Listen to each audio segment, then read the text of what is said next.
Hi mga kabeshi wak! So, ang ating video for today's video, a day in my life as ulit ang message dito sa bansang Alabama. Charot! So, kumusta na kayo dyan mga kababayan? Kumusta na kayo dyan? So, kung tatanungin niyo ako dito, I am so happy naman with my handsome husband. So right now mga kabeshi, I am so happy with my husband. So yan po yung pinaka-importanting bagay sa ating buhay, ang maging masaya kasama ang asawa. 'Di ba? So wala lang, happy-happy lang. Good vibes lang, 'di ba? Ganun lang ang buhay. Stay positive, ganon. Be happy. Life is too short. Napakaikli ng ating buhay para maging malungkot. It's normal na maging malungkot pero wag nating mahalin yung kalungkutan, 'di ba? Dapat piliin pa rin nating maging masaya araw-araw. Wala tayong magawa today, so maglalagay na lang ako ng kape dito kasi malapit nang maubos. So kailangan ko na mag-refill. So magre-refill tayo ng coffee for today's video. Para lang may magawa tayo. So okay.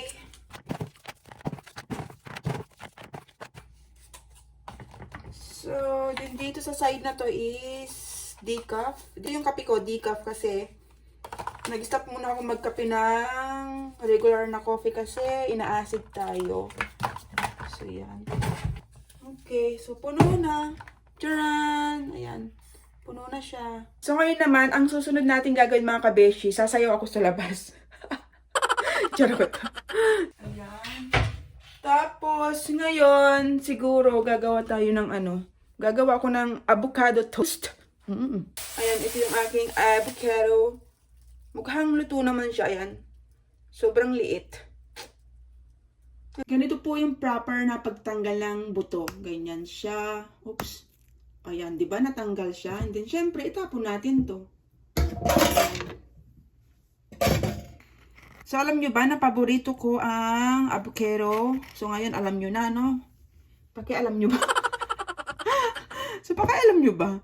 Pakialam nyo ba kung paborito ko to, no? Wala lang. Gusto ko lang i-share sa inyo, di ba? Ayan.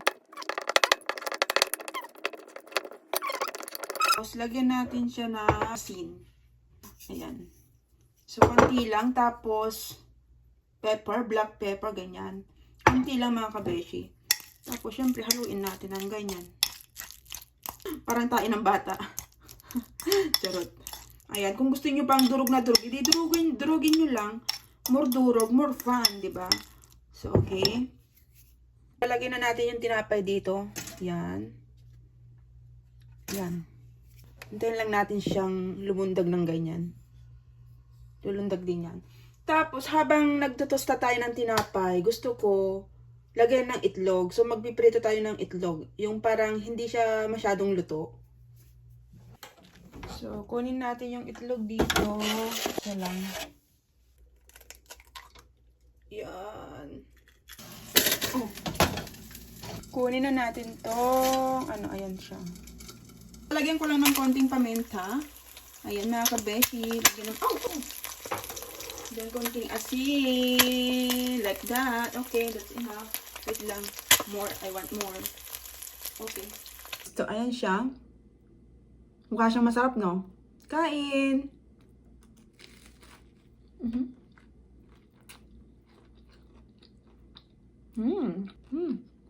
Ang sarap. So, tapos na tayong kumain mga kabeshi. So, ngayon naman, magluluto tayo ng pork giniling. So, okay. Oops. Ito yung ating pork giniling. Samahan nyo ako magluto for today's video. Kasi wala akong kasama dito mga kabeshi, no? So, please, samahan nyo ako. So, ayun na nga mga kabeshi wak. Habang magtatadtad ako ng ricado ko sa aking giniling, samahan nyo ako. Para hindi naman ako ma-boring. So, oops.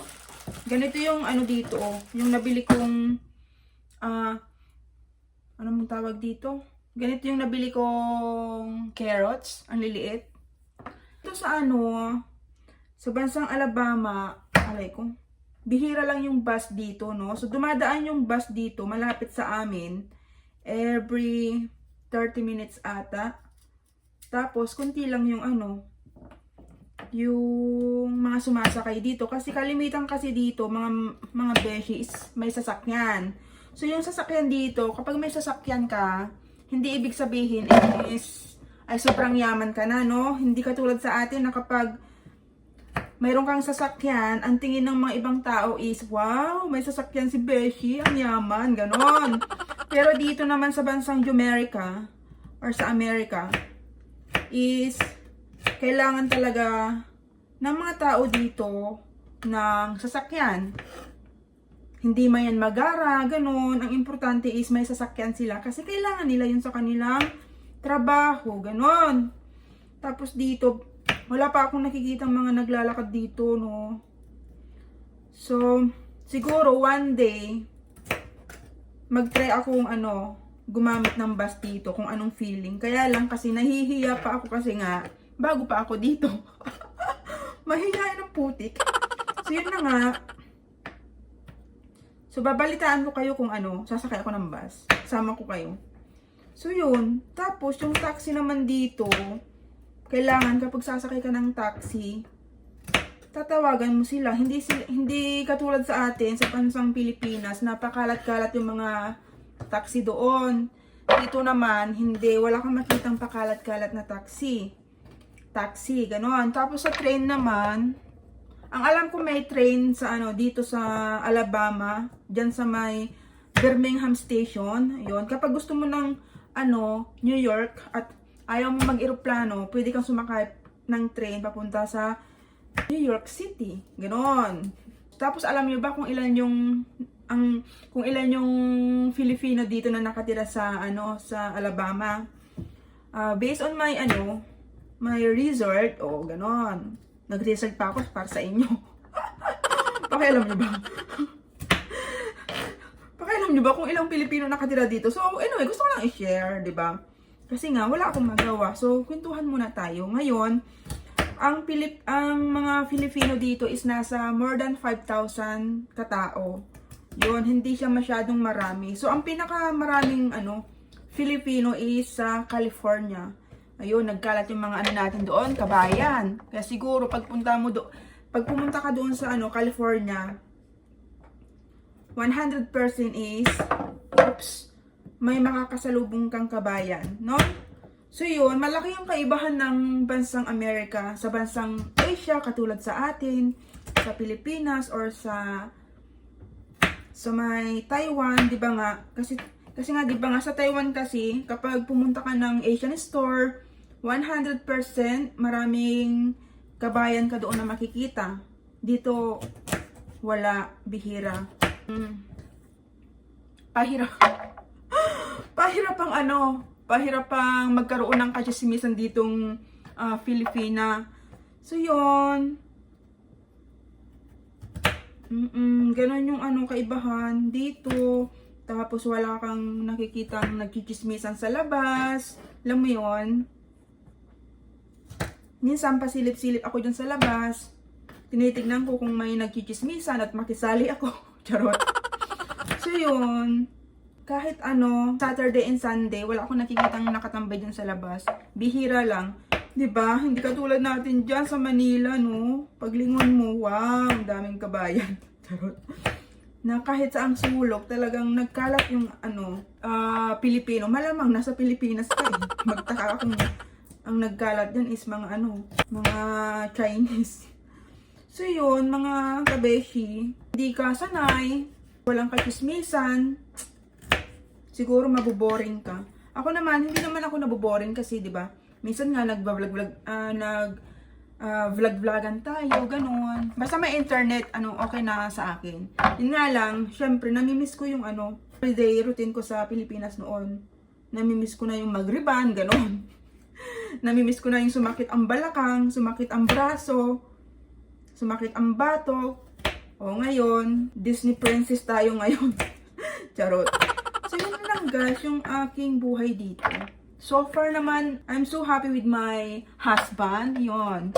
So yun naman ang importante eh. Basta kasama ko siya, kontento na ako. Kasama ko siya. Ayun, kapag every day off niya is namamasyal, nag-grocery, yun yung pinakabanding namin, kumakain sa labas, ganun. Minsan nanonood ng movie, minsan naglalaro ng, ano ba yung nilalaro namin? Nakalimutan ko na kung anong tawag sa ganun. Ayan, sa mga nagtatanong kung kumusta naman yung buhay ko dito, so far naman, humihinga pa naman ng maayos. And, syempre, I'm so happy right now, yeah. Yun yung pinaka-importante. Kahit nasaan ka, ang importante is masaya ka, di ba? Oo. So, ayun. Siyempre, minsan hindi ko maiwasang mamiss ang bansang Pilipinas. So, para hindi ko mamiss yung Pilipinas kahit papaano, is nagluluto ako ng mga Pilipinong pagkain, ganun. Ganun. Tapos, gusto ko magluto ng lumpiang Shanghai kasi namimiss ko na yung lumpiang Shanghai sa mga handaan. Tapos, wala akong makitang dito, yung lumpiang wrapper. Sa kami sa sa Asian store, sarado sila kasi na Labor Day kahapon. So, siguro kaya ganun, sarado yung Asian store. So, kaya, hindi ko sure kung pwede ito. I-try lang natin kung mag-work siya, no? So, yun lang. Gusto nyo bang tignan yung labas dito. Sige, ilabas ko kayo saglit. So, yun yung labas, mga kabeshi. Ayun, may nakita akong sasakyan. Yun yung labas dito. Tapos, dito naman sa kabilang side. Yan siya. Yan. Nahihiya akong mag-video dito. Baka, alam yun na, bago pa lang ako dito, nakakahiya. Ayan, maraming puno dito sa aming paligid. Ayan sila, oh. Ayan, tapos yan. Yan. Doon yung basura namin. Pag magtapon ako ng basura, doon yung basura namin. So, yun. Tapos, ayun yung araw. Ayan yung araw. Tapos, yan naman yung langit. So, pasok na tayo, no? Kasi baka may nakatingin sa akin. Nakakahiya naman. Mahiyain kasi ako. Alam niyo naman, mahiyain ako. Tapos, ayan, look at my, dito, flowers. Ayan, kapag nakikita ko to, sumasaya ang aking buhay. So, ayun. Ito na yung mga aking tinadtad na Ricardo. Ayan sila. So, yun, bye-bye. Hanggang sa muli. Kwentuhan ulit tayo. Bye!